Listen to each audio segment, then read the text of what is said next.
बिस्मिल्लाहिर्रहमानिर्रहीम। अस्सलाम वालेकुम। Welcome back to my YouTube channel. आज हम बना रहे हैं शलजम गोश्त का सालन। ये शोरबे वाला सालन है, इसको शब्द भी लोग कहते हैं और ये शौक़ से खाया जाता है इसको। तो हम अपनी रेसिपी को शुरू करते हैं। इसके लिए हमने गोश्त 1 kg लिया है, ये बीफ है, गाय का गोश्त, और शलजम भी हमने 1 kg लिए हैं। 3 अदद प्याज लिए दरमियाने साइज़ के, 4 टमाटर दरमियाने साइज़ के, 2 हरी मिर्चें ली हैं हमने। कुकिंग ऑयल 1 कप लिया है और ये साबित खड़े मसाले हमने लिए हैं। इसमें सब्ज़ इलायची है 2 अदद, और काली मिर्चें हैं साबित 2-3 चुटकी, और दालचीनी का 1 टुकड़ा। ये छोटे छोटे पीसेस में अगर जोड़ें तो 1 पीस टुकड़ा बनता है दालचीनी का। प्याज को हमने चॉपर में, इस मसाले का हमने पेस्ट बनानी है, तो प्याज को भी हमने रफली चॉप कर लिया है। हरी मिर्चें भी काट के डाल दी हैं और टमाटर भी काट के इसमें शामिल कर दिए हैं। 1 कप हम इसमें पानी का ऐड करके इसकी हम पेस्ट बना लेंगे। ये पेस्ट बना के हम इसको एक साइड पे रख लेंगे।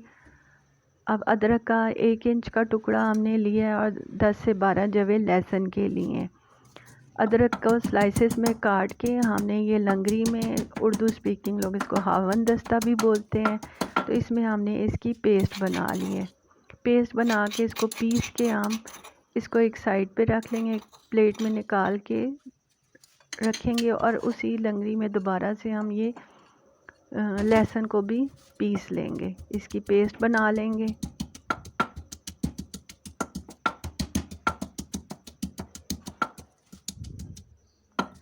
ये फ्रेश गार्लिक और लहसुन की एक अपनी खुशबू होती है। कई लोगों ने इसको पीस के फ्रीज़ भी किया हुआ होता है, आप वो भी इस्तेमाल कर सकते हैं। तो ये फ्रेश जो मसाले होते हैं इनकी एक अपनी खुशबू होती है। तो ये हमने दोनों को पीस के, ये पहले से सालन बनाने से पहले ये हमने चीज़ें तैयार करके रख ली हैं।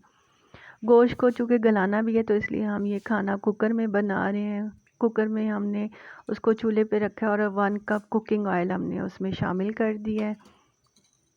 और ये जो साबित गरम मसाले थे ये हमने उनमें ऐड कर दिया है। ऑयल जब गरम हो गया है, मसाले हल्के से लाइट गरम हुए, तो उसमें हमने ये गोश्त शामिल कर दिया है। अब गोश्त को कुकिंग ऑयल में हम इसको फ्राई कर लेंगे। गोश्त को अगर हम फ्राई कर लें तो उसकी जो हीक आती है कई लोगों को, तो वो ख़त्म हो जाती है। इसलिए जब भी आप गोश्त बनाएं उसको पहले फ्राई ज़रूर करें। उसका जो पानी होता है उसको खुश कर लें, तो उससे उसमें जो कच्चेपन की एक हीक होती है वो ख़त्म हो जाती है। अब गोश्त ऐड करके हम इसमें जो हमने लहसुन और अदरक की पेस्ट बनाई थी हम वो भी इसके साथ शामिल करेंगे, और इसके साथ हम गोश्त की भुनाई करेंगे। इससे गोश्त में एक बहुत अच्छी सी खुशबू आ जाती है और इसकी जो हीक होती है वो ख़त्म हो जाती है। अभी ये गोश्त इसमें अपना पानी छोड़ेगा। ये गोश्त ने जो पानी छोड़ा है ये हम करीब करके आपको दिखा रहे हैं। इसने जो पानी छोड़ा है इसको हमने खुश कर लेना है और इसको भून लेंगे। ये हमारे घर लगी हुई थी रोज़मेरी, इसकी 3 डंडियाँ हमने डाली हैं। ये ऑप्शनल है, आपके घर नहीं है तो बेशक ना डालें, इससे कोई फ़र्क नहीं पड़ेगा। अब गोश्त का पानी खुश्क हो गया है, उसको हमने फ्राई कर लिया है। तो जो हमने टमाटर और प्याज की पेस्ट बना के रखी थी हमने वो इसमें शामिल कर दी है। इसको सारे मसाले को हम चम्मच के साथ गोश्त के साथ अच्छी तरीके से मिक्स करेंगे, और ये जो जग में मसाला थोड़ा सा लगा था वो भी हम ये चम्मच से निकाल लेंगे, उसको ज़ाया नहीं करेंगे।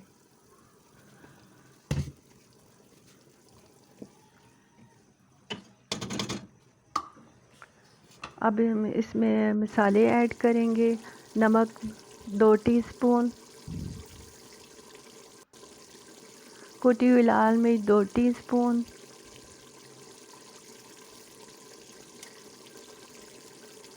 हल्दी 1 टीस्पून,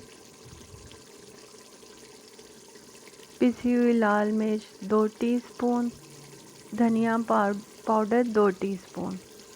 ये सारे मसाले डाल के हम इनको अच्छे तरीके से मिक्स करेंगे और ये टमाटर प्याज के मसाले के साथ ही ये हम इनको भून लेंगे।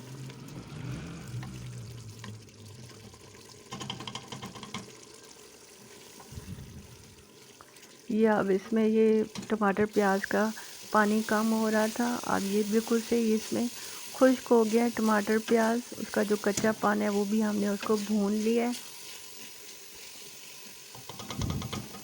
अभी इसमें कोई पानी नहीं है, ये बिल्कुल से खुश्क हो गया, ऑयल मसाले ने छोड़ा है। तो इसमें अब हम इसको गलाने के लिए पानी डालेंगे। पानी डाल के ये मसाले को हम अच्छे तरीके से मिक्स करेंगे। इस पानी हमने इसमें इतना ऐड करना है कि अब हमने चूँकि गोश्त को सारा भून लिया है, अब दोबारा से उसको भूनने की ज़रूरत नहीं है।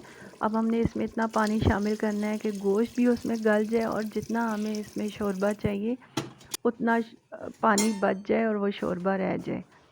साथ ही इसके साथ ही हमने ये शलजम थे इनको भी शामिल कर दिया है। एक शलजम के हमने 4 टुकड़े किए हैं, इस तरह हमने इसको काटा है। अगर शलजम का साइज़ छोटा है तो उसके 2 टुकड़े आप करके उसको काट के डाल दें।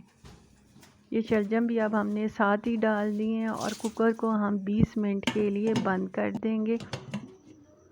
ये 20 मिनट के बाद हमने कुकर को खोला है। ये 3 हरी मिर्चें हमने इसमें शामिल कर दी हैं। सालन हमारा पक के तैयार हो गया है। ये हमारे शलजम भी गल गए हैं और ये गोश्त भी सॉफ्ट हो गया है, बिल्कुल से नरम हुआ हुआ है, गल गया है। या अब हमने 1 टीस्पून गरम मसाला बीच में शामिल किया है। ये शलजम गोश्त का सालन बन के तैयार हो गया है। तो अब हम इसको सर्विंग के लिए एक डोंगे में बाहर निकालेंगे।